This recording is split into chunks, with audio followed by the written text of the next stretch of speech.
اعوذ باللہ من الشیطان الرجیم بسم اللہ الرحمن الرحیم الحمد للہ رب العالمین وصلی اللہ علی محمد وآلہ الطاہرین اللہم صلی علی محمد وآل محمد ولعنۃ اللہ علی اعدائہم اجمعین۔ بسم اللہ الرحمن الرحیم۔ الدعاء الرابع والعشرون۔ حضرت امام علی ابن الحسین زین العابدین امام سجاد علیہ السلام کی کتاب صحیفہ سجادیہ کی 24 نمبر دعا وہ دعا ہے کہ جس میں حضرت امام سجاد علیہ السلام اپنے والدین کے لیے دعا کرتے نظر آتے ہیں۔ اس دعا کی آدھی گفتگو تقریباً ہم کر چکے ہیں، شرح و بیان و تفسیر ہو چکی ہے، اور ہم اس فقرے پہ پہنچے ہیں کہ جس میں امام خداوند متعال سے یہ مطالبہ کرتے ہوئے نظر آتے ہیں کہ پالنے والے، میں تو اس پوزیشن میں نہیں ہوں کہ اپنے والدین کی عنایات کا شکریہ ادا کر سکوں، لہٰذا میرا مطالبہ تجھ سے یہ ہے کہ تو میرے والدین کے لیے شکر گزار بن جا۔ تیری قدرت سے کوئی چیز پرے نہیں ہے، باہر نہیں ہے، تو نے والدین کے شکریہ کا حکم دیا ہے، مگر کوئی بھی بیٹا، کوئی بھی بیٹی، کوئی بھی اولاد اپنے والدین کا شکریہ، حق کے شکریہ ادا نہیں کر سکتی۔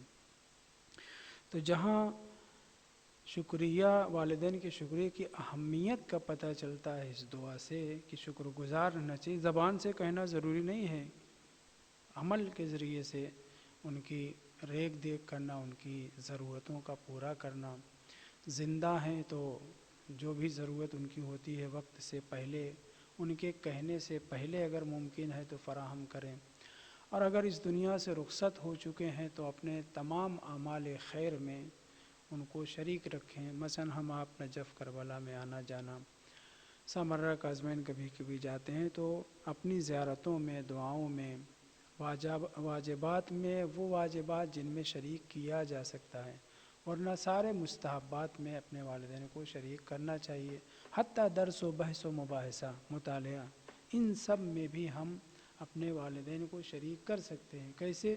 نیت کر لیں کہ جو کچھ میں کار خیر انجام دیتا ہوں یا آئندہ دوں گا، درس پڑھوں گا، مطالعہ کروں گا، مجلس پڑھوں گا، محاضرات وغیرہ وغیرہ، جو کچھ میں کروں گا ان سارے اعمال خیر میں میرے ماں باپ شریک ہیں۔ اگر آپ یہ نیت کر لیں گے تو آپ کے سارے اعمال میں آپ کے والدین شریک ہو جائیں گے۔ تو ذمہ داری والدین کے حوالے سے زندگی میں بھی ہے، اگر وہ زندہ ہیں تو ان کی ریکھ دیکھ کرنا، اور اس دنیا سے رخصت ہو گئے تب بھی ان کی خدمت کرنا واجبات میں سے ہے۔ اور ہم بیان کر چکے ہیں 5ویں امام اور 6ٹھے امام کی حدیث کو، اور دیگر معصومین سے بھی اس طرح کے مشابہ کلمات مل جائیں گے آپ کو، کہ بہت سے ایسی اولاد، بیٹی ہو یا بیٹا، ایسی بھی اولاد ہیں جو جب تک ماں باپ زندہ تھے بار تھے، نیکوکار تھے، ماں باپ کا بڑا خیال رکھتے تھے، ان کے لیے ہر چیز فراہم کرتے تھے، لیکن وہی نیکوکار اولاد ان کے مرنے کے بعد عاق ہو جاتی ہے۔ یہ کیسے؟ اس لیے کہ ماں باپ کے ذمے اگر قرض تھا، ماں باپ کے ذمے اگر عہد و پیمان تھا، قسم تھی، ماں باپ نے کسی سے کچھ وعدہ کیا تھا، وہ ادا کرنا، وہ قرض ادا کرنا، وہ چیزیں جو انہوں نے وعدے کی ان کا نبھانا، ان کا پورا کرنا، یا ان کے جو واجبات چھوٹے ہیں تو صرف بڑے بیٹے کے اوپر واجب نہیں ہے، واجب تو ہے اس کے اوپر، بڑے بیٹے کو ادا کرنا چاہیے، لیکن اگر بڑا بیٹا قدرت نہیں رکھتا، مثلا فالج زدہ ہے، مثلا پیسے والا نہیں ہے، مگر کوئی اور پرابلم ہے جس کی وجہ سے وہ نہیں ادا کر سکتا، تو اس کے بعد والے بیٹوں کی ذمہ داری بنتی ہے کہ وہ ادا کریں۔ یعنی ساری اولاد کے عاق اور بار ہونے کا مسئلہ ہے، صرف بڑے بیٹے کے نہیں۔ اس سلسلے میں آپ کو بہت سی روایات بھی مل جائیں گی اور واقعات بھی۔ بہرحال امام سجاد علیہ السلام جو اس عبارت میں، اس دعا میں فرما رہے ہیں وہ کیا ہے؟